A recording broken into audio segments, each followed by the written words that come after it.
entre la cadera, el coxo femoral y la rodilla. Esta es la región de donde se encuentra este hueso. Entonces, posición de estudio, es esta la posición de estudio, es decir, hacia arriba, la cabeza, el cuello y el trocánter mayor y el menor. Abajo los cóndilos femorales. Esta es la posición. Clasificación, este es un hueso largo, donde la longitud es mayor que el ancho y el espesor. Detalles anatómicos, ¿qué partes va a tener? Vamos a ver una epífisis proximal, que es esta, la que está aquí arriba, una epífisis distal, la que está hacia abajo, y un cuerpo o diáfisis. Esa es la estructura de un hueso largo. Entonces, detalles anatómicos, ¿qué vamos a estudiar? Primero vamos a estudiar la epífisis proximal, vamos a dibujar la epífisis proximal.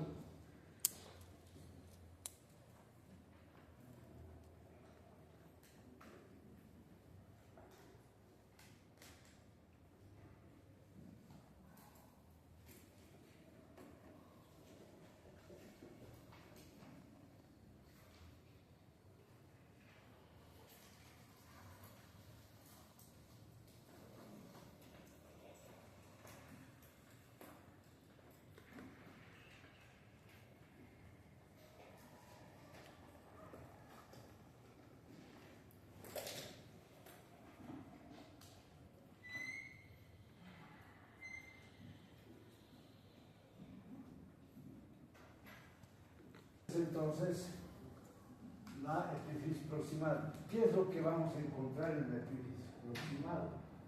Vamos a encontrar una cabeza,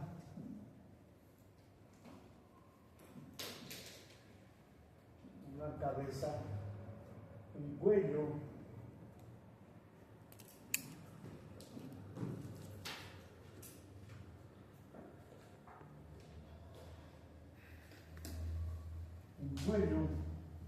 dos tuberosidades, una tuberosidad que es mayor, la tuberosidad mayor se conoce con el nombre de trocánter mayor.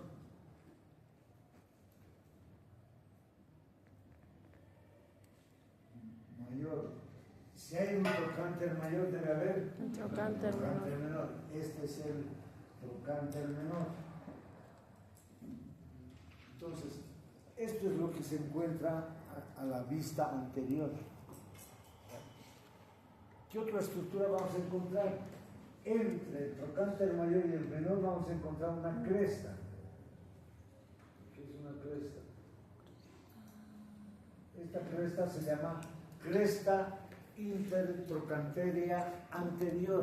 Cresta intertrochanteria anterior, aquí se encuentra.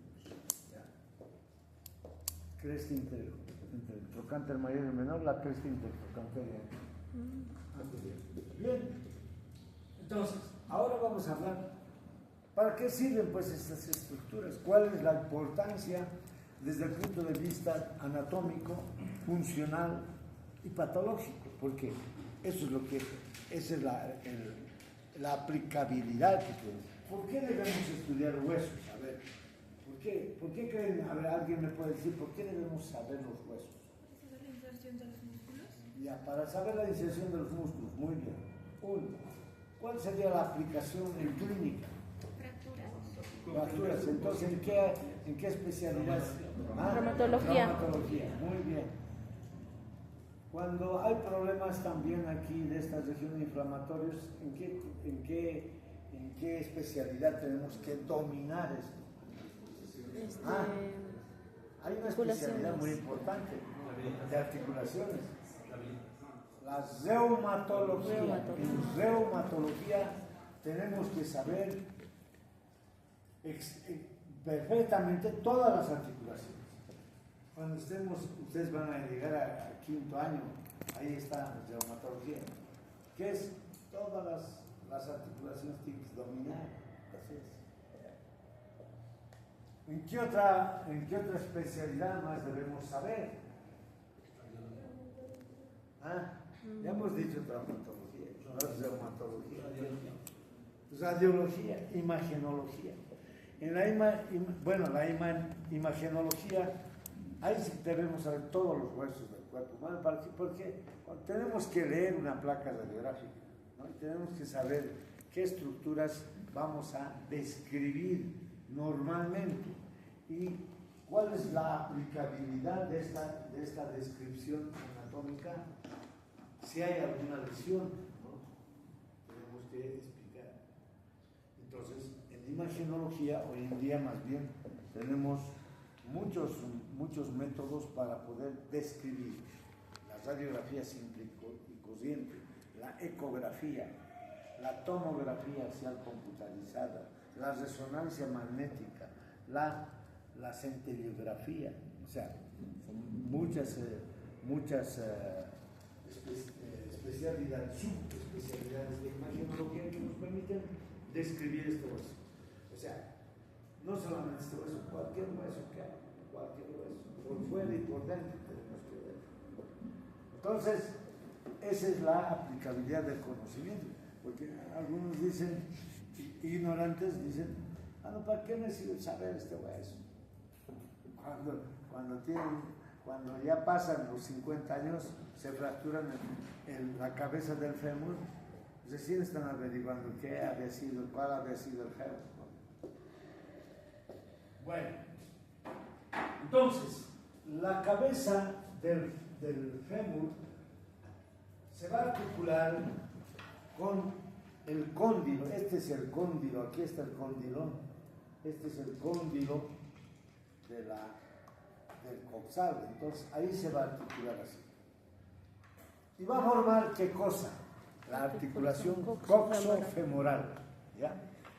Y esta cavidad, ya les he mostrado, ahí tiene una superficie externa, que es la superficie articular, y una superficie no articular que está en el fondo, que es el trasfondo de la cavidad cotiloidea. Entonces, se articula de esta manera. Tiene que haber una buena articulación. Esta articulación es maravillosa. ¿Por qué? Es la que, si ustedes se fijan, va a ser la que va a soportar todo el cuerpo aquí, a este ángulo que va a formar con el cuello, ¿no? Y es el que va a mantener estable la postura de cualquier ser humano. Si esto, por ejemplo, es muy frecuente, esta articulación puede luxarse, puede haber una luxación posterior o anterior. Eso, por ejemplo, sucede en un recién nacido. Un recién nacido nace con luxación, se llama, por eso, luxación congénita del recién nacido. Entonces, eso inmediatamente hay que poner en su lugar, ¿no? Hay algunas mamás que cuando les toman a los niños, les están cambiando su pañal y los ponen de cúbito ventral sobre la cama. Entonces, toda madre se le enseña, ¿no?, que tiene que medir si los pliegues inguinales de la nalga coinciden los dos. Tiene que coincidir. Si, digamos, nosotros tenemos un niño, ¿sí?,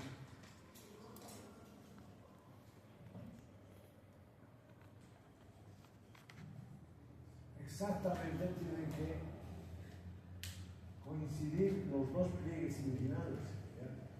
Los dos pliegues inguinales tienen que coincidir. Si este pliegue inguinal es superior que esto quiere decir que hay aquí una luxación. El recién nacido no camina. El recién nacido todavía va a empezar a mamar nada más, no se mueve.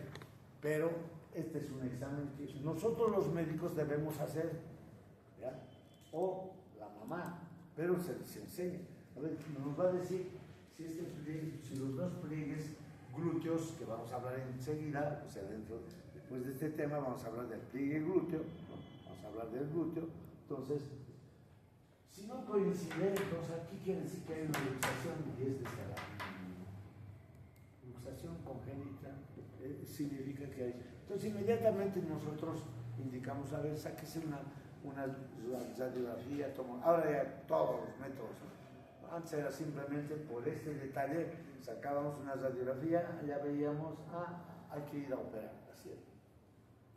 No necesitamos resonancia magnética, ecografía, todo ese proceso imaginológico para diagnosticar esto. No es necesario tanta ceremonia para un diagnóstico, así es.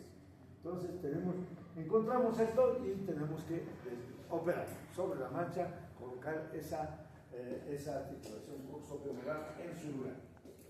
Eso entonces había sido importante, ¿se dan cuenta? Ustedes cuando estén en pediatría, en el 5º año de medicina, ¿no? Si llegan ahí, ¿no? Ojalá Dios quiera, ¿no? A este paso no sé cuándo llegarán, ¿no? Realmente el examen que he tomado, deficiente.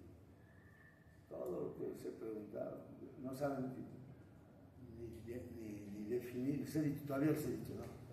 Voy a preguntar, así, ¿no? Voy a preguntar, ¿quién es tu mamá? Entonces, cuando te digo, ¿cómo se llama tu mamá? Y que me des otro nombre, ¿está bien? No. He dicho, voy a preguntar, anoten, definición de menstruación. Y yo les voy a mostrar su examen, es un drama. No saben definir, o sea, habiéndoles dicho, voy a preguntar esto, que no hayan respondido bien, ¿cómo se define menstruación? Terrible, es irritable. ¿Sí? Después, varias preguntas. Partes, se los he puesto, partes del ulete, se los he puesto aquí así, liti se los he puesto. ¿Qué quiere decir? Lumbar, ilíaca, pélvica e intravesical. ¿Si les he dicho o no? Muchos no han respondido. O sea, con datos mnemotécnicos, todo. Yo me recuerdo que he escrito eso, pero como no le dan importancia, por eso les digo, cuando llegan aquí, no sé cuándo llegarán al 5º año de medicina, ¿no? Si van así, si así se les da las preguntas y no aplican, no hacen nada, o sea, no leen. ¿Qué será lo que no? Por ejemplo, lo que no les he explicado, ni siquiera han leído en el libro. ¿Quién, por ejemplo, no lee? Posición del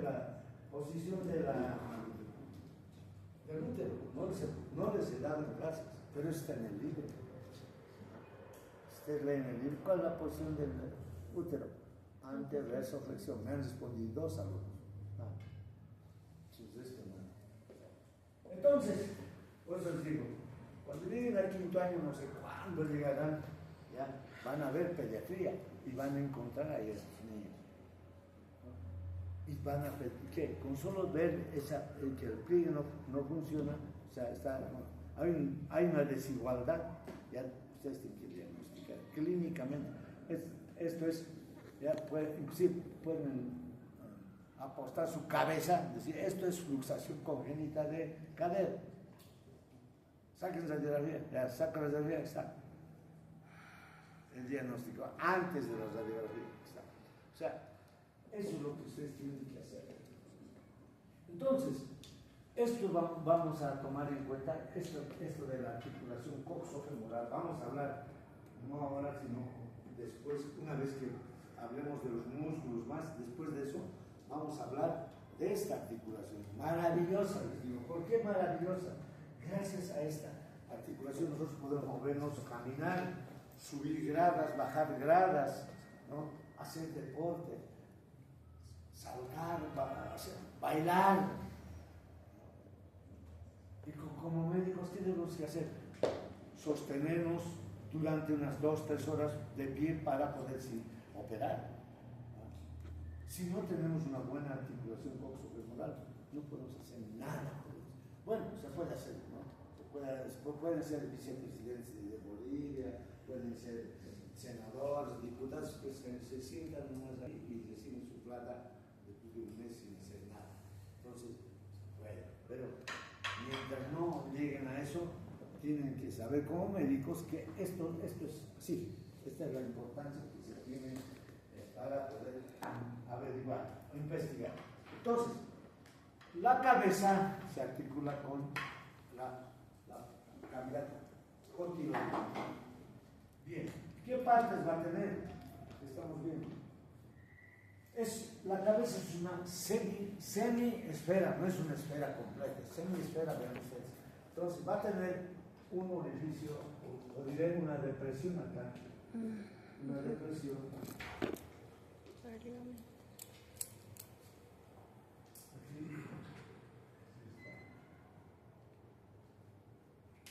está. Una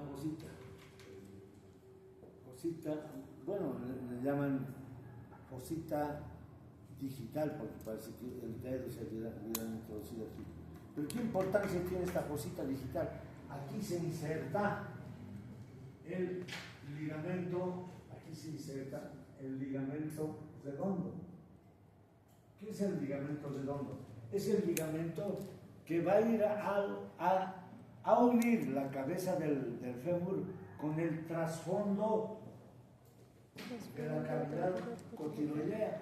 Y hemos dicho ahí la parte no articular, ahí está el trasfondo. Entonces el ligamento va a unir ahí al trasfondo, porque se inserta en el trasfondo de la cavidad cotiloidea. Ahí se sujeta, así se sujeta. Entonces es importante, además, que a través del ligamento redondo pasa la arteria que irriga la cabeza del fémur. Pregunta de examen que no van a responder seguramente, ¿no? Porque les estoy dando ya la pregunta, pero no van a responder. Este ligamento redondo se inserta desde la fosita digital al trasfondo de la cavidad cotiloidea y va a unir la cabeza con la cavidad cotiloidea. Por este ligamento va a pasar una arteria importante, la arteria de la cabeza del fémur. ¿Ya? Ahora, ¿por qué es importante este aspecto? Porque la aplicabilidad clínica quirúrgica es fundamental. Cuando esta articulación, por X o Z razones, han existido luxaciones, antes de eso, vamos a hablar también, esto tienen que saber, porque estamos hablando de términos mayores. Luxación, primero, ¿qué es luxación? Luxación es el desplazamiento de dos superficies óseas, por lo tanto se desplazan y se alteran. Por ejemplo, en este caso puede dirigirse hacia adelante o puede dirigirse la cabeza hacia atrás. Esto se llama luxación de la cadera, o sea, es luxación anterior, luxación posterior. Se está desplazando las superficies óseas, ¿entienden? Y eso no solamente en este hueso, en todos los huesos, articulaciones de la muñeca, vamos a hablar de todo eso. Es luxación. ¿Y qué es? Fractura. ¿Qué es fractura? Pérdida de estructura ósea. Continuación ósea. Pérdida de la O sea, estructura. pérdida de la continuidad de un determinado oso por un traumatismo que ha sucedido acá. Puede ser por un traumatismo o puede ser fractura patológica. Cuando se habla de una fractura por un traumatismo X de afuera, ¿no? Que puede romper esto y se fractura. Y en la fractura patológica es cuando una enfermedad X empieza a horadar el hueso, por ejemplo un tumor, un osteoma, que puede ir de hueso, ¿no? En caso de hueso, un osteoma. ¿Qué es un osteoma? Es un tumor benigno que empieza a desgastar las paredes del hueso y ¡pum!, se fractura. Eso es fractura patológica, así es. ¿Ya? Entonces, fractura. Ahora, entonces puede ser la pérdida de la solución de continuidad de un determinado hueso. Fractura. ¿Ya? Que puede ser por un traumatismo o puede ser patológico. Eso es lo que Esos son términos que debemos utilizar. Por eso es importante hablar de los huesos. Bien. Entonces, cuando existe una luxación de acá, por ejemplo, ¿qué va a pasar? Este ligamento puede romperse, ¿ya? Y entonces ahí que está, como hemos dicho, la arteria que irriga la cabeza. Se ha luxado y hay ruptura de la arteria. ¿Qué va a pasar cuando, ya eso ya saben ustedes, cuando una arteria que llega a un determinado órgano es seccionado, ya no llega sangre ahí al órgano, ¿qué sucede? Isquemia en primer tiempo, infarto, necrosis, autólisis, etcétera, etcétera, ¿no? Toda la desgracia que puede haber. Entonces, ¿qué va a pasar? Cuando se luxa esto y hay ruptura del ligamento, porque a veces solamente se distiende el ligamento, no se corta la irrigación, entonces se va a mantener todavía esta cabeza, pero cuando se fractura y se rompe, o hay luxación y se rompe este ligamento y la arteria, pues hay necrosis de cabeza del fémur. Por lo tanto, hay que cambiar la cabeza.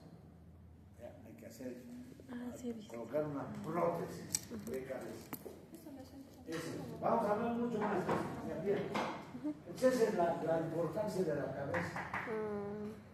Vámonos al cuello. Aquí está el cuello. El cuello une la cabeza con los trocánteres mayores y después con la diástasis. El cuello puede también sufrir algunas lesiones, pueden fracturarse, fuera de fracturas aquí, subcapitales se llama capito, ¿qué quiere decir? Cabeza. La pena capital, dicen, ¿no? ¿Qué? Es la pena de cortar la cabeza, eso es. Ahora, hoy en día se utilizan algunos términos que hace siglo anterior han empezado, ¿no? Rodarán cabezas, desde ¿Dónde han rodado cabeza de la historia? En Francia. En la Revolución Francesa. Sí. Ha sido el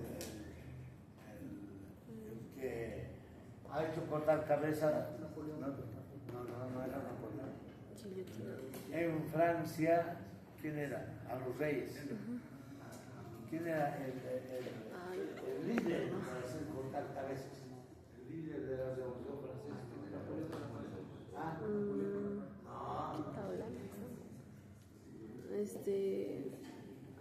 Robespierre, Sí. ¿se acuerdan? No estaban en ese tiempo. Yo estaba ahí. Por eso sé. Soy antiguo que yo sé por eso. ¿Y a quién le han dicho que construya una forma de cortar la cabeza? A guillotín. Por eso se llama guillotina. Por eso es el que ha creado la guillotina. Y entonces cortaban la cabeza y rodaban la cabeza. Entonces, por eso, desde entonces se habla de que hoy en día van a rodar cabezas, así, ¿no? O sea, van a cortar las cabezas. Ese término se sigue utilizando. Y entonces, por eso es la pena capital. ¿Cuál es? Cortar la cabeza. Si hay una fractura debajo de la cabeza, se llama subcapital, por eso. ¿Ya? Subcapital. Y luego tenemos propiamente la fractura aquí del cuello. Después aquí hay otro tipo de fractura que está por encima de los trocánteres, supratrocanterianas, etc. Bueno, no interesa el lugar exactamente, pero la cosa es que si hay fractura aquí, ¿no? Y la fractura más frecuente, y eso tenemos que tomar en cuenta, todas las mujeres, y eso también, a ver, pónganse, métanos en la cabeza, son conceptos que ustedes en todo lo van a utilizar, ¿no? Todas las mujeres, llegada a la menopausia, 48, 49, 50 años, ¿ya? ¿Qué va a pasar? ¿Qué es la menopausia? Hemos dicho que la supresión de la formación, de la elaboración de estrógenos y progesterona, ¿no? Entonces ya deja de funcionar eso. Y los estrógenos son abusadores de calcio. Entonces, estos huesos, todos los huesos, y principalmente estos, empiezan a perder la contextura adecuada que debe tener un hueso y empieza a descalcificarse. A eso se llama osteoporosis. Hemos hablado de esto, la osteoporosis. Entonces, ¿qué va a pasar en las señoras pasados los 50 años? Tienen una osteoporosis grande muchas veces, algunas sí, otras no, ya dejan de comer, se alimentan mal, todo eso, y entonces todos los huesos se empiezan a descalcificar. Y esta región, principalmente, ¿por qué? Esta región soporta pues todo el tronco del cuerpo, el tronco. Entonces, cuando por ejemplo, una ancianita de 50 y 55 años ya no puede hacer saltos así, como si fuera de 20 años, ¿no? ¿Por qué? Porque puede fracturarse la cabeza. Es más, hay muchas ramas que de la acera saltan a la calle, de la acera a la calzada, se fracturan esto. ¿Por qué? Porque es que ya está osteoporótico, está como si fuera una galleta, ¿no? Se corta, nada más se fractura. Y eso es muy frecuente hoy en día. En traumatología van a encontrar, la señora, ¿cuántos años tiene? 60 años. Hace fractura del cuello de fémur. El gran problema, bueno, eso ha sido hace años, hace unos 20, 30 años, que la mayor parte de nuestras abuelas se fracturaba y se hacían poner un yeso y se quedaban en la cama, no me voy a mover de aquí, me duele, pero levántate, pues te vamos a ayudar a ir al baño. No, ahí nomás haré pis o defecaré, chata tráigamelo ya con las chatas. Mal, eso no se tiene que hacer más. ¿Por qué? A ver, por eso les digo, hoy en día tienen que entender ustedes, futuros médicos, si van a ser médicos, ya desde ahora capten pues lo que les digo, por la experiencia que yo tengo, por lo que he tenido cientos de pacientes que han sucedido eso, ¿no? Un paciente que está tirado en la cama un día, está bien un día, 2 días ya no, hay que levantarlo, hay que incorporarlo, hay que hacerlo sentar, llevarle al baño, etc. ¿Por qué? Porque tiene que empezar, si tiene una luxación, una fractura de fémur o de traumatología, lo que sea, tiene que respirar, Entonces, tirados en la cama, no respiran, apenas están jadeando. ¿Qué es jadear? Es como el perro, ¿no? Así nomás están. No ventilan bien, no llevan el aire hasta el fondo de su pulmón, no hacen. Tienen que ser pues, ¿no? No están ahí. Así, no mueven ni los músculos respiratorios. Entonces, ¿qué va a pasar? Esos pulmones se van a encharcar, se llenan de líquido y empieza a haber neumonía. Y después los bronquios también han debido hablar seguramente el anterior semestre. Si no lo han hablado, lamentablemente yo no puedo hacer mucho. Los bronquios también, como es continuidad de los pulmones, los bronquios también se llenan de secreciones, bronconeumonía, y se mueren. Pero no se mueren por la fractura. Estoy hablando, la complicación de no moverse es bronconeumonía porque no están ventilando. Y todo paciente va a suceder así. Por eso a una paciente que ha sido operada por fractura de cualquier hueso, y principalmente de este, hay que hacerla levantar, que se siente. O si no, decirle, bueno, ¿sabe qué? Abuela, ¿sabes cumpleaños del Carlitos? Es tomar 10 globos, inflar. Es cumpleaños, pero yo no sabía. Sí, hoy es cumpleaños, recién tenemos que poner globos. Entonces que hagan ese ejercicio de respirar por lo menos, aunque no sea cumpleaños del Carlitos. tienen que inflar, hay que engañarles, ¿qué vamos a hacer? Tienen que inflar. Y ese ejercicio le permite ventilar. Ustedes mismos que no hacen gimnasia, cómprense globos, vayan inflando todos los días, como no se mueven, igual les va a hacer bien eso, soplar. Es lo que se hace cuando uno está corriendo, está haciendo gimnasia, está ventilando, está respirando, eso es lo bueno, ¿no? Pero si no, inflan globos todos los días, así es, les va a hacer bien. Entonces ya no sé, desde entonces ya se ha hecho solo 24 horas en cama, después levántenles. Desde hace unos 20, 30 años ya se les hace mover a los que tienen fractura del cuello. Y viven, porque se morían. ¿De qué se han muerto? Por la fractura del fémur, por el cuello del fémur. No era eso, era por bronconeumonía. ¿Por qué? Porque se quedaban en cama muchos días. Y entonces a las 24, a las 48, a las 72 horas ya empezaba su neumonía y se morían por bronconeumonía. O sea, ¿se dan cuenta? Bueno, el límite entre la cabeza y el cuello está este límite que tenemos aquí, estamos viendo. Este es el límite. Ese es el cuello anatómico. ¿Ya? En este cuello anatómico se va a insertar algunas dependencias fibrosas de la cápsula articular de la coxo femoral.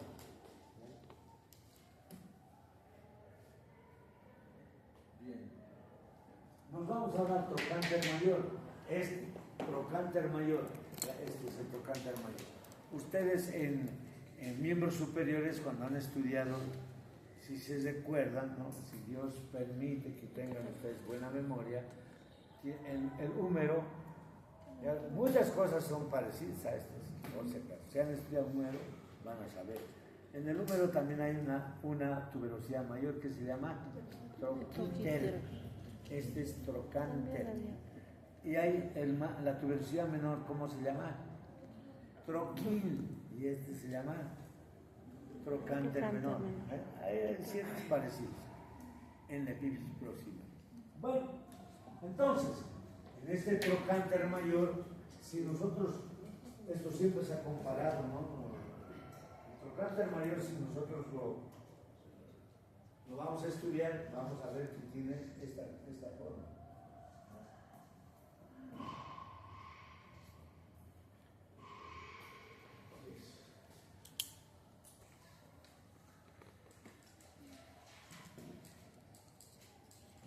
Va a tener una cara superior, una cara inferior que se continúa, aquí está, es la cara superior, la cara inferior que se continúa con el cuerpo, una cara externa, una cara interna, una cara posterior, atrás, y una cara anterior. Entonces, esas son las características que se asemeja a un cubo, pero alargado. Entonces, aplicando esta forma, vamos a decir, en la cara superior, ¿qué se va a insertar? En la cara superior. En la cara superior va a haber la inserción de la aponeurosis profunda de los músculos del trocánter mayor. En la cara externa, ¿qué se va a insertar? Ya hemos estudiado este hueso. Se va a insertar en la cara externa un músculo que viene de acá hasta aquí, que se llama glúteo mediano. El glúteo mediano viene a la cara externa. En la cara anterior, ¿qué se va a insertar? Este músculo que viene de acá hacia la cara anterior, glúteo menor. ¿Ya? Glúteo menor. Y en la cara interna, esta es la cara interna, ahí es muy importante. cara interna se van a insertar cara interna. Ahí se encuentra una fosita, ¿no? Fosita ungueal se llama como si fuera la uña. Esta fosita ungueal, la cara interna, presta inserción aquí. En el vértice está el músculo piramidal. Ya estamos empezando a hablar de los músculos. No saben, vamos, se pierde. Gemelo o gémino superior. Gémino inferior. Obturador interno. Obturador externo. ¿De acuerdo? Es de esto les voy a tomar examen mañana, por si acaso, de este hueso. Entonces tienen que saber. Entonces, músculos hemos mencionado con su inserción. El piramidal, que pasa por acá, así pasa y se dirige a la vértice. Piramidal. Luego, el gémino superior y el gémino inferior que están por encima y por debajo de la espina. De ahí vienen los dos y se introducen a la fosita digital. El obturador externo que está en esta parte externa, aquí, alrededor del obturador, de la agujero obturatriz, del obturador externo. Y el obturador interno que viene de aquí y se dirige hacia allá. Esos 5 músculos miren, a la fosita ungueal. Los 5 músculos forman lo que se conoce como músculos pelvis de la pelvis, ¿no? Trochanterios.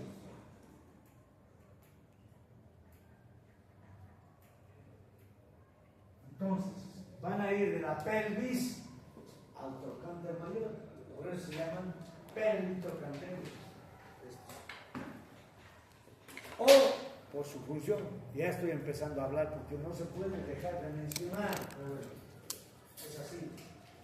Van a ser rotadores externos de la articulación coxofemoral, es decir, ¿qué movimiento van a hacer esto? De la línea media sea la parte externa. Esos son los rotadores externos. Y estos pelvitrochanterios son rotadores externos. Ya vamos a hablar cuando estemos en músculos. ¿Ya? Pero ya vayamos viendo. Entonces, va a permitir que este muslo pueda moverse hacia afuera. Justamente están insertándose ahí. Y van a, al traccionarse, a contraerse, van a separar el músculo. ¿Entienden? Entonces, cuando se les pregunte, nómbrenme los músculos pelvitrochanterios, nombran eso. Nómbrenme los músculos rotadores externos de la articulación, nombran eso. ¿Cuáles son los músculos abductores de la articulación coxofemoral o separadores? Esos son. O sea, por cualquier lado tienen que entender. Ustedes ya saben que es un abductor. Muy bien, eso es. Viene el tronquín, aquí. Haz. En el tronquín van a llegar ese músculo que está inserto aquí, que se llama hueso músculo ilíaco, y viene desde la columna vertebral del psoas. Se une por aquí y se va a insertar aquí en el trocánter menor. Entonces, en el trocánter menor se inserta el psoas ilíaco, trocánter psoas ilíaco. ¿Para qué sirve? Este músculo, ¿qué va a pasar? Si viene de aquí a aquí, si se contrae, ¿qué va a pasar? Va a ser esto. Va a flexionar el muslo sobre el abdomen. Este movimiento. Entonces, este movimiento es la flexión del muslo sobre el abdomen. Eso es muy importante. Hay una maniobra que se conoce, y eso en abdomen hemos hablado, ¿no? En la apendicitis, la prueba del psoas. No hemos hecho mucho énfasis porque todavía no saben qué era el psoas. Ahora ya saben. Entonces, cuando se hace esta prueba, ¿qué va a pasar? Aproximamos la pared abdominal hacia el apéndice, entonces la pared abdominal comprime al apéndice y hay un dolor. Entonces, y hay dolor cuando hay un apendicitis aguda. Por eso es que la prueba del psoas es importante en estos pacientes. Porque presionamos, dolor, no hay dolor, doctor, me duele nada. Entonces la prueba del psoas es positiva en apendicitis aguda. Entonces, es importante también ver esto. Y el psoas ilíaco es el que nos va a permitir mantener también de pie. Coadyuva en mantención del pie cuando las inserciones a nivel del trocánter menor son fuertes, ahí mantiene en buena posición. Bien, entonces ya tenemos la epífisis proximal estudiada. Vamos a seguir. Nos vamos ahora a la epífisis distal.